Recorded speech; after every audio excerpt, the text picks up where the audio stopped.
Shalom, giving all praises, honor, and glory to Yahweh.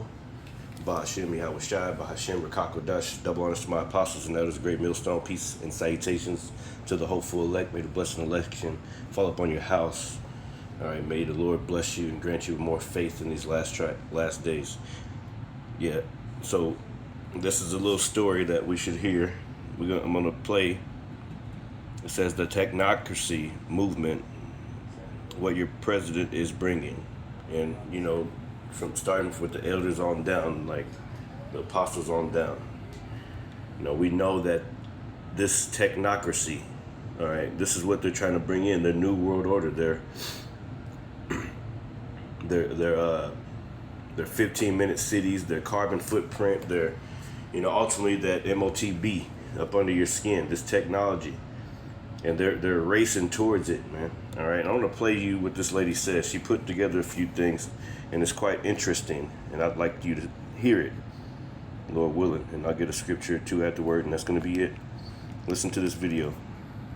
Listen up. Do y'all remember at Trump's inauguration where we seen all these tech billionaires there? There's a reason for that, and I'm going to show you why. In the 1930s, there was this thing called the Technocracy movement. It was a social movement active in the United States and Canada. This movement favored technocracy as a system of government over representative democracy and partisan politics. Just take a wild guess of who started this. This movement was called the North American Technate. This movement proposed a unified North America run by scientists and engineers. We know that Elon Musk has been talking about this as well with his Mars colonization. But do you know who the leader of Technocracy Inc. was? It was this man right here. His name is Joshua Haldeman. He is the grandfather of Elon Musk. Now listen to this. Technocracy is the science of social engineering, the scientific operation of the entire social mechanism to produce and distribute goods and services to the entire population of this continent. Technocracy will distribute by means of a certificate of distribution available to every citizen from birth to death. The Technate will encompass the entire American continent from Panama to the North Pole because the natural resources and natural boundary of this area make it independent. I hope this is starting to click because this is the map of the North American Technate where you see Greenland, Canada, the United States, Mexico, and Venezuela. That's not all. The Technocratic movement planned to reform the work schedule to achieve the goal of uninterrupted production, maximizing efficiency and profitability of resources, transport, entertainment facilities, avoiding the weekend effect. Haven't we heard Trump talk about that? According to the movement's calculations, it would be enough that every citizen worked a cycle of 4 consecutive days, 4 hours a day, followed by 3 days off, which sounds good until you start really digging. Here comes the price system. It came up with energy certificates, which would have a table with the information of a citizen's identification, age, sex, occupation, location, energy allotment, and purchases made. And it would be called an energy distribution card. And here is what they proposed decades ago. And for some reason, the duality symbol's there. But you also see the chip. The universal identity card. You also see the chip. You also see the chip, all right? And this is talking about the carbon verified footprint. Vendors until you start really The carbon footprint, all those things. This is what they're bringing in, man. This is and they're going to try to take over all these lands, right? All right. They're one world government. All right. This is what they're talking about, man. This is what they making the moves that they make. This is why. This is how you're so easily you can find out who the devil is, because he's showing his horns. He show you who he is. All right. He accomplishes a diligent search. He be searching, researching this for a long time. It was so-called Elon Musk's grandfather, and it was even before that. Okay. These secret societies and all these people, man, like they're onto, you know, the Lord gave them the power to come up with these kind of plans and stuff, man. You know, this is a true devil. That's not all. The technocratic movement planned to reform the work schedule to achieve the goal of uninterrupted production, maximizing efficiency and profitability of resources, transport, entertainment facilities, avoiding the weekend effect. Haven't we heard Trump talk about that? According to the movement's calculations, it would be enough that every citizen worked a cycle of 4 consecutive days. See, they got it all mapped out. They got everything planned. All right. I want to get a scripture real quick before I forget it. This is Psalms 64.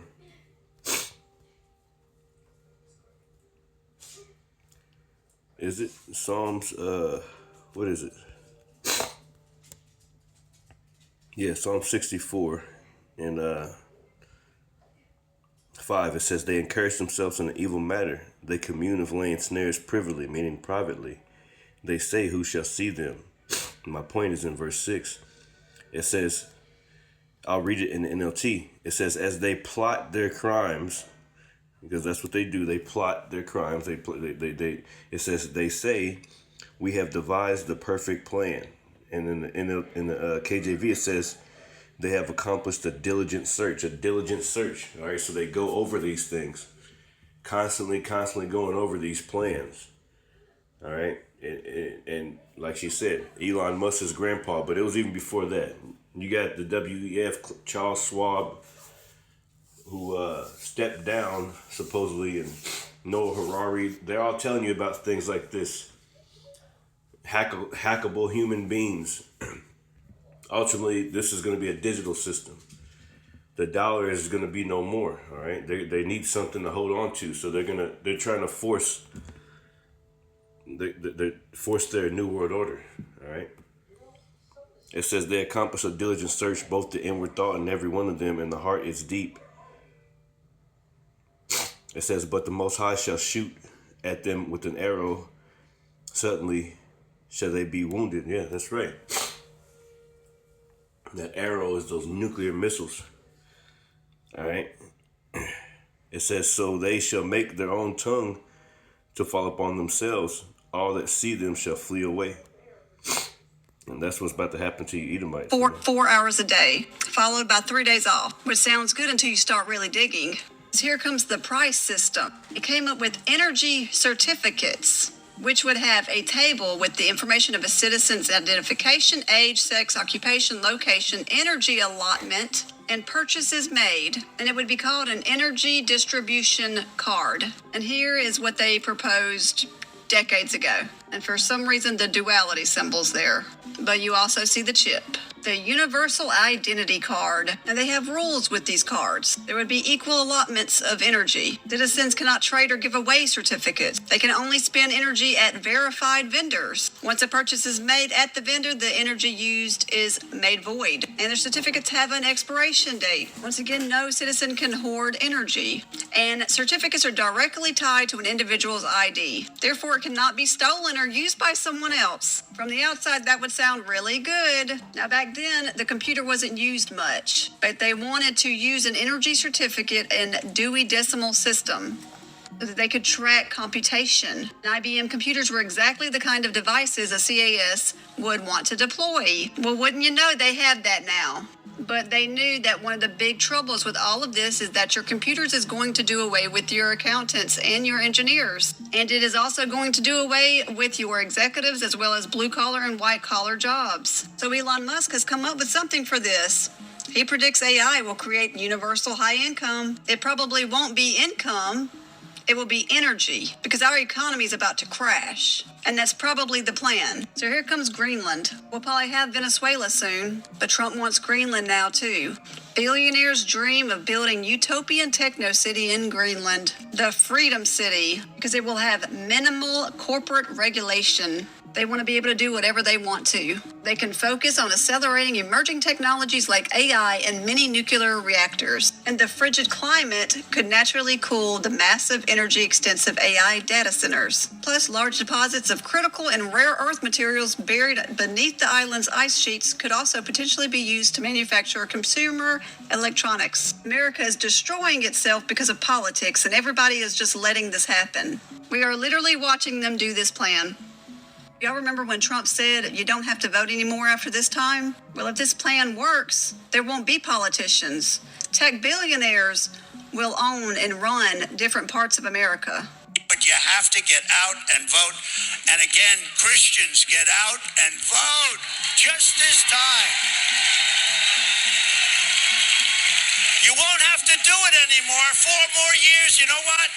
It'll be fixed. It'll be fine. You won't have to vote anymore, my beautiful Christian. Do you see the plan? Elon's grandfather created it, and now Trump and him are going to implement it. They were talking about this plan decades ago.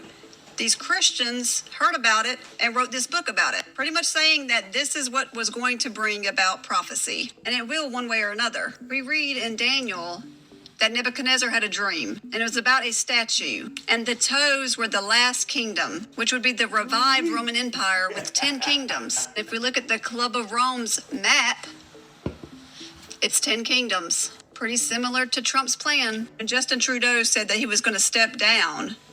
The next day, Trump called saying that they should be the 51st state. Do you see it?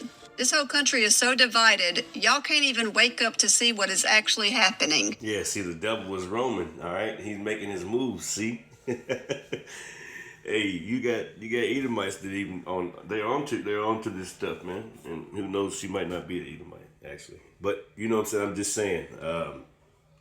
That's all, man. Pretty much. Hey, this place is going down, man. They're not gonna be able to accomplish their enterprise, man. Matter of fact, this is the book of Job. And yeah, this is Job.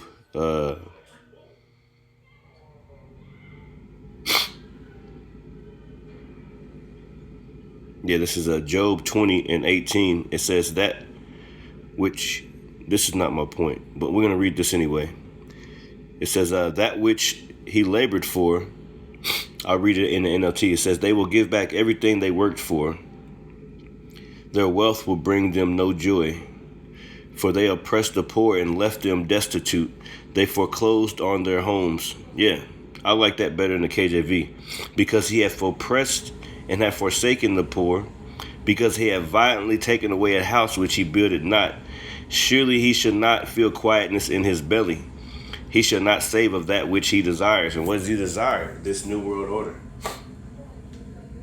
Ultimately putting chips inside you, your temple, inside of you. Constantly just rip you away from the Lord. All right. It says, there shall none of his meat be left, therefore no man shall look for his good. In the fullness of his sufficiency, verse 22, he shall be in straits. Every hand of the wicked shall come upon him. Right? I mean, the workers. All right, because people are already tired. They're already struggling. They can't afford anything. The rich are getting richer and the poor are getting poorer. It says when he's about to fill his belly, when he's about to come down with this, when he's about to complete his, all right, his new world order, it says the Most High shall cast the fury of his wrath upon him and shall rain it upon him while he is eating. Yeah, rain it on him by what? Missiles. He shall flee from the iron weapon, and the bow of steel shall strike him through. Yeah, these missiles, man. It is drawn and cometh out of the body. Yeah, the glittering sword cometh out of the gall. Terrors are upon him. That's right, the glittering sword. The Lord said, if my sword should be bathed in heaven. I was talking about those missiles, man.